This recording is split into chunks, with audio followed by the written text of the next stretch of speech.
Michael Jackson competes pretty well. All right, Bible Jack, things sound like hotcakes. How many records do you think Michael Jackson sold in his career? 125 million. All right, got a number from Woody. Michael would be the most, right? 950 mil. No, 1 billion. It's called a cool I think bill. the Beatles could be way up there. Cool billion. Okay. You have a thought, Jordan? How many records has Michael Jackson sold Ever. worldwide? I'm going to say 100 million.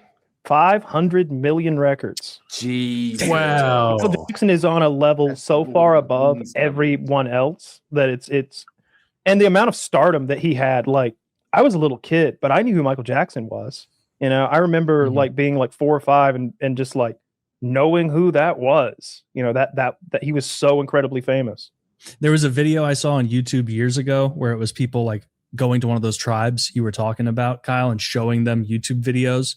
It was before YouTube, but like it was just on a crappy screen, crappy computer, and they were showing like D-Day, and they're like, "Are you familiar with this? Is this anything your people are familiar with?" And they're like, "No, we do not know." And then they showed Michael Jackson. They're like, and all the people, because there's like 30 of them watching all around, and they're like, Thrilla, Michael Jackson. And then it was like, how did he reach all the way here? Yeah. Like one of them went to town once to buy a jug of water or something, and must have seen him on TV. And moonwalked home. Yeah. Yeah. Yeah. Incredibly famous. It's a shame about all the molestation and weirdness.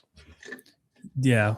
Well, I thought you were the one that told me he was clean as a whistle. He just like I went back and forth. So let me tell you, like a new documentary just came out, and apparently I haven't seen it, but the people were saying that like, oh, you'll be disgusted if you watch this one. They start talking about some of the books that he had with all this nudity. I saw an interview once where one person is defending Michael Jackson, and the other is like, here's some books that Michael had. And he starts flipping through Michael Jackson's like photo albums, and they're like literally putting their hands over the pages so you can't see the boys like on their back, spread eagle and stuff. You know, like all the it's like artistic, if there is such a thing. See, that's a tally in the he did it column. Yeah, I watched one doc one time, and I was like, oh man, leave little Michael alone.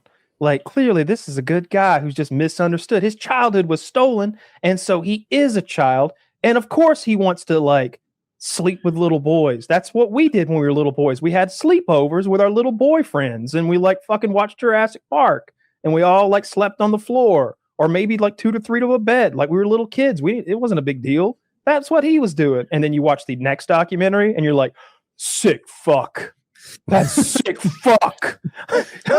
No, I mean, it wasn't Cat Williams who cracked the code like decades ago, where he's like, I like bitches.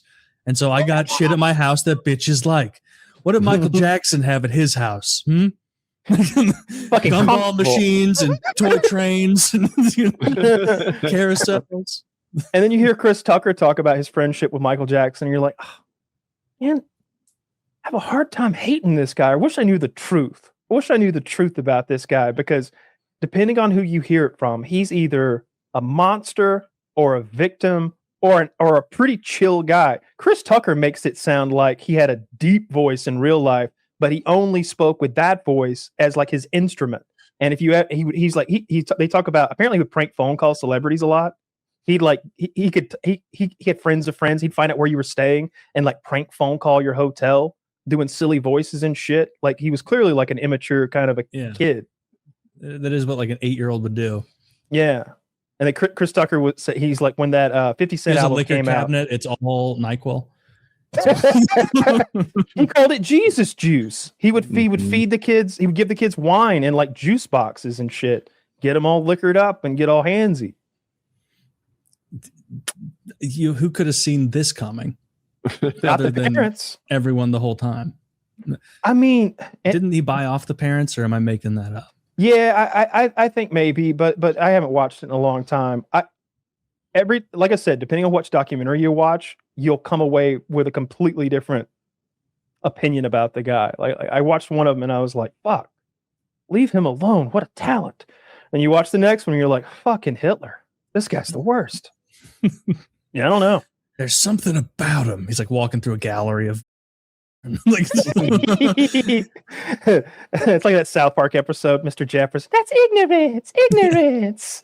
Like clearly he was clearly like weird, like that's never been on trial. Yeah, they never put that one to the test. You can look at that guy and tell, like, the facial surgeries were so bizarre.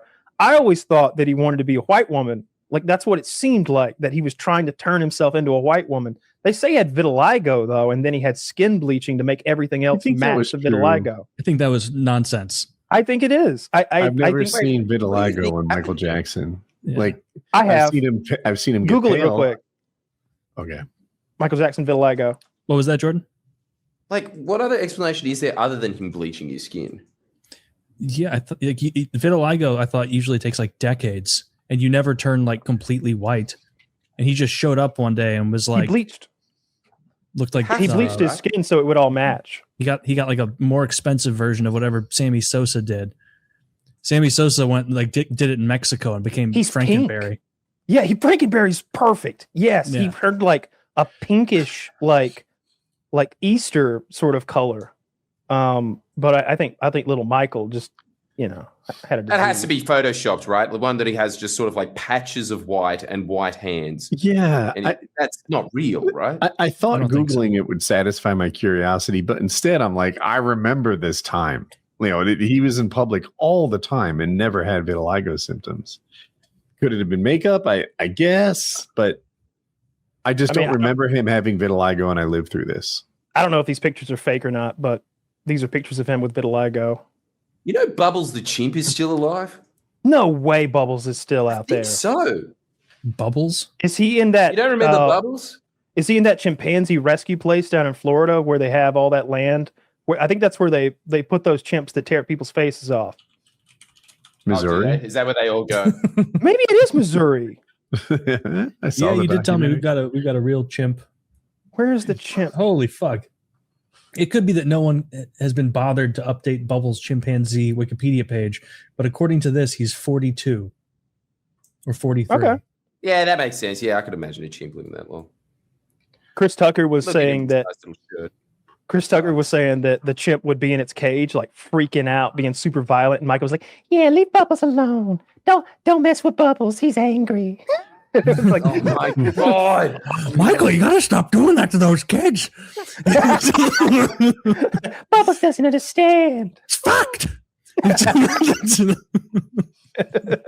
I hope he's doing okay. I hope the real Bubbles is doing okay. He had that sex assault thing coming up. Trailer Yeah, Park yeah. Boys? Bubbles from Trailer Park Boys everything. got in some legal trouble. We were just watching some Trailer Park Boys last night. It was the one where Mr. Leahy is making the Blue Jay burger for Randy. It's kind of old Blue Jay. It's got feathers in it. He's like, it's better than store bought, Mr. Leahy. He's eating that Blue Jay burger. Oh, well, this is the shortest paragraph ever. It doesn't really say that anything came of it. I know it was moving forward, like it was going to like the next. It says he was charged in late 25, but it's like a 2-sentence thing. All it says is, as a result, he stepped away from the Trailer Park Boys, which I didn't even know they were still. Oh yeah, well they did that podcast forever where they were kind of in character. That was pretty interesting. And then they're always trying to do another season on Netflix. They did the animated show on Netflix after Mr. Leahy died. Yeah, most wholesome guy on that show in real life seems like Jim Leahy. He seemed like a cool dude. J-Rock's pretty cool too.